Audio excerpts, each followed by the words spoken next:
Like, how often do you see a freighter in 0-0? Not necessarily every day. Yeah, every day. No, as a target. As a target. Oh, never. They get attacked on bridges all the time. You can we have a lot of dumb people there. But drop battleship gangs on them. So basically, that you don't mind exploring as long as it's good. Yeah. That explains mining. Alright, I just had something brief.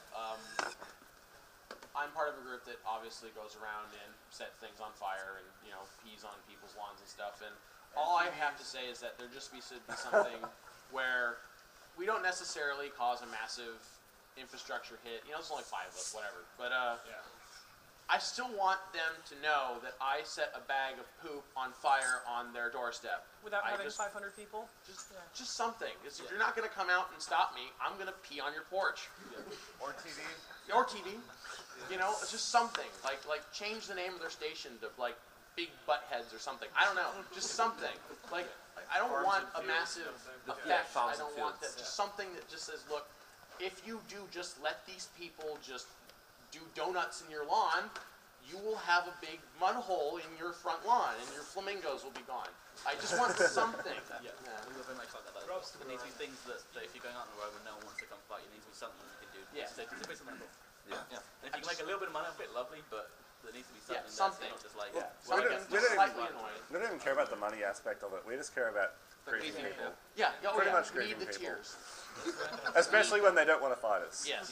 I think what it comes down to is people need a reason to defend their space from small gang activity. Yeah. There needs to be a reason to be in the space in the first place. And More that population to agree. It's not like you're belt ratting or mining there, so you don't really have any reason to be out in space. that in effect will create more small gangs. Yeah. That's it.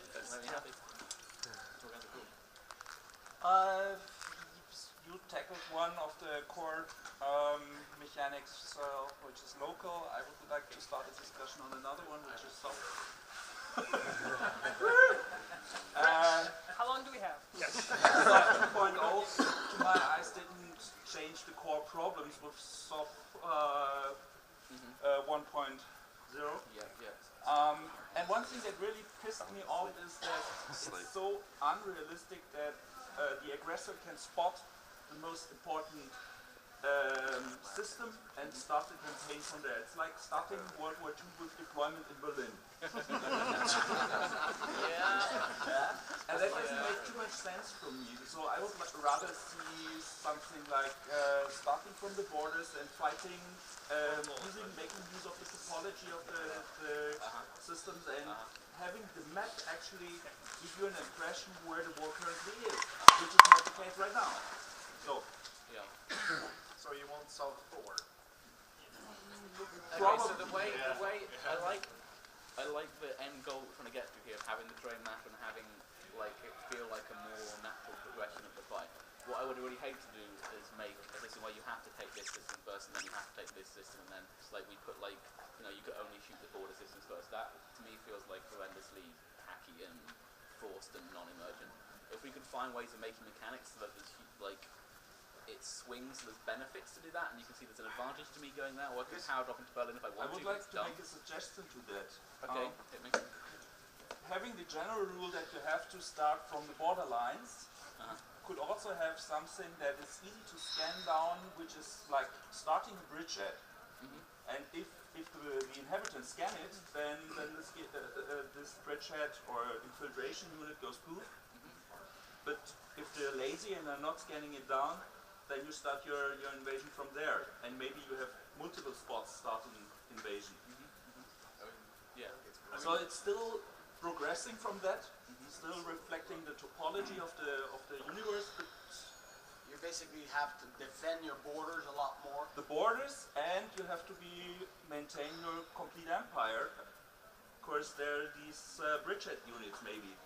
But what's the thing is that headshots don't really work. Like an early headshot in an invasion, in practice, like if you look at recent campaigns, one of the biggest mistakes you can make in a conquest of a region is going for what you're saying a Berlin analogy, is trying to invade Berlin. You don't usually do that. Usually you start from the edges, you wear the foe down over time, unless they've already rotten from the inside, like White Noise, for example, collapsed like a rotten melon, right? You want an alliance that's dead to be able to wiped over, but you know Everyone's gonna we defend can't the home go base. hit when people try to hit Declan and they come into VFK on day one, like you say, putting a tank division in Berlin on day one. Then if the alliance is healthy, that it doesn't work because everybody It shouldn't. Yeah, right, but in the existing system, just because of the social dynamics of how EVE Online works, you You know, can't market send a hub. tank division to Berlin on day one because your foe will just say, "Rar," they'll blob up and kick you out. So from a mechanics perspective, it's not broken It's today. like It's a most of social these thing that's invasions broken. already happen from the borders. To Like the allow war in that- Tenal started in Venal and in Branch. Yeah. To allow that internal, like, Berlin attack to happen, there has to be a social breakdown on your target in the first place. That's not a gate mechanic. Yeah, you can't take somebody's capital unless they're already on the verge of a failure cascade in the existing system. But also forcing something like a, arbitrary mechanic where you would have to start at that system prevents you from making a strategic decision to say, well, we know that they base a lot of their PvP assets here and here, so we're going to go island hopping and take out where they PvP here. So now they have to fly 17 jumps farther. So to even get to even start roaming into our territory. So you're constantly, instead of having to grind, 200 systems, we're breaking down their morale by taking away their ability to PvP effectively against us, and then, oh well, we can't even get to our assets, 70 jumps away now. We're just gonna have to let them fall. I mean, the thing for me that's interesting about strategic combat is that it's against the people, it's different every time. And you should always be looking at the enemy and saying where are their strengths and where are their weaknesses, and how can we cover our weaknesses, and how can we exploit their weaknesses, and how can we avoid their strengths. And the more scope people have to make the way they set their space different, the way they fight their campaigns different, the more we can make each fight interesting and different rather than just being, okay, we're invading, I guess we do this, this, this, and this in this order, because that's how you invade someone, and every fight's the same, it's just a horrendous cookie cutter for them. So anything that we can do to limit the number of hard rules and maximize the number of choices people can make and the number of ways you can differentiate your space and the different ways that the terrain and the layout of the space and, makes you want to set your space up differently, the more interesting the game is to me. Does that seem reasonable? Yes. Yeah, and that's one. So one thing I could do here is just explain to you the changes that I have sitting around in my backyard. Sure. Okay. So this is basically stuff that we were gonna do in Dominion. Can I pick up on this thing? Yeah. Okay, sorry. Yeah. Kind of tired. I'll be okay. So this is all kind of basically the stuff that was left over from Dominion that we dropped for various reasons from Dominion that I'm still considering re-implementing, but part of the reason why we haven't pushed it through yet is because I'm not 100% sure on any of this. So I'm throwing this to you as a please give me your feedback rather than as, here, so I'm going to fuck up your game, okay? You okay with this? Good. Okay, so, changes. Change number one, and I'll get to you at the back in a bit. Christian, keep an eye on that. Yeah. Laser secretary, sort it out.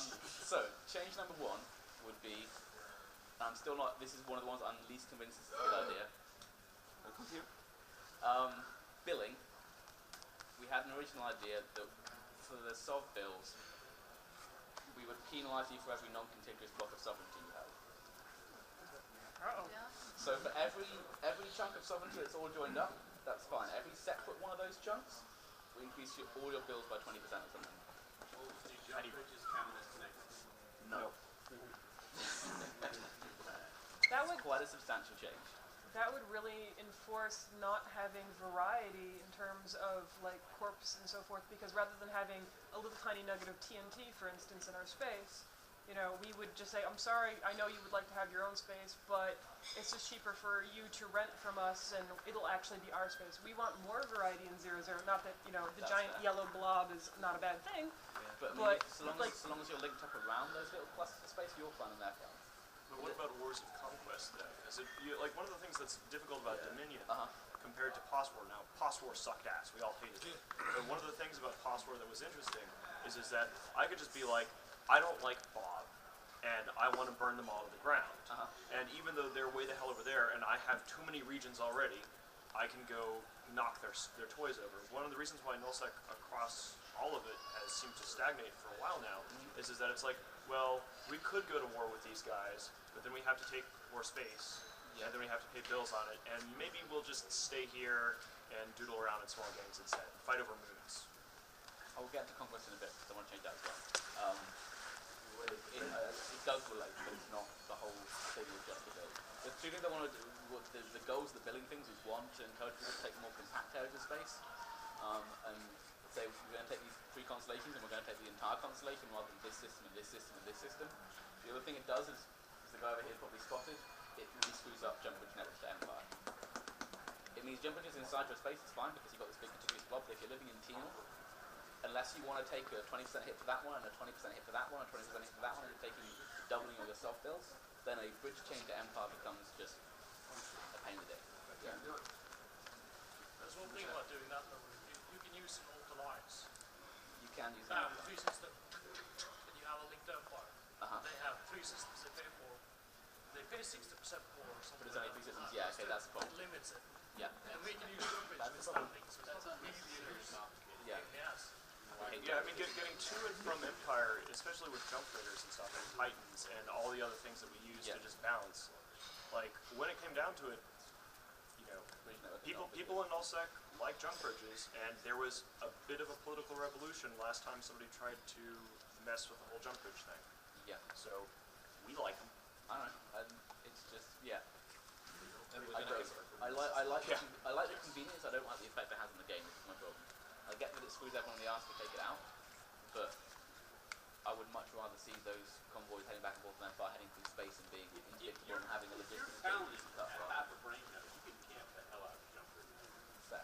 Yeah, I mean, people gank jump raiders. I mean, you can if you go through, like, this was one of the things that was so annoying about the let's remove jump bridges thing.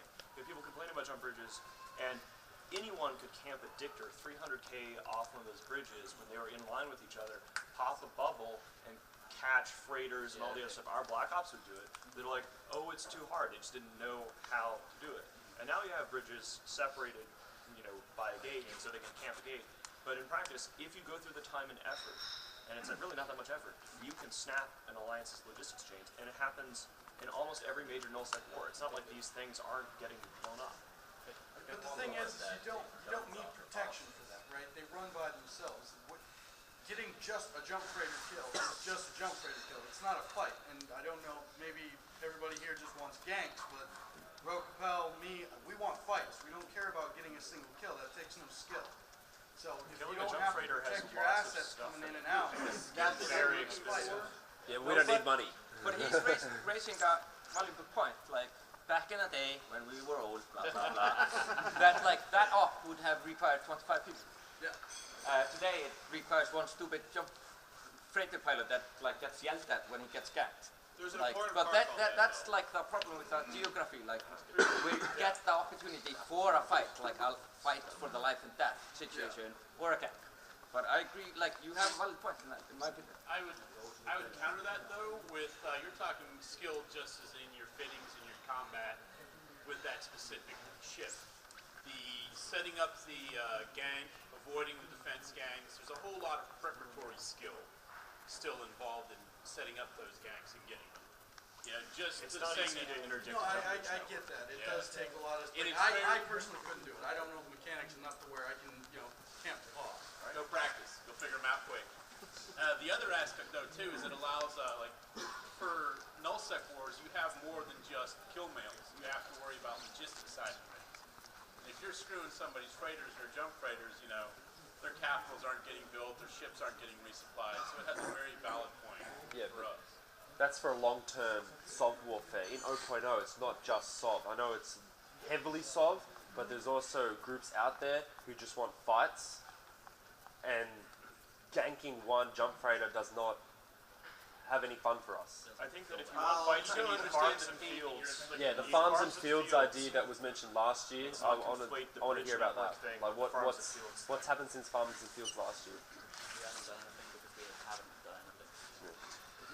With regard to nullsec, you guys do devlogs and stuff, you see the fact that we haven't done anything. That's just Could you please? Has there been any like brainstorming ideas internally that you Well, can share? this is what I'm talking to you about. Now. These are the three or four things that I have on my plate. Specifically,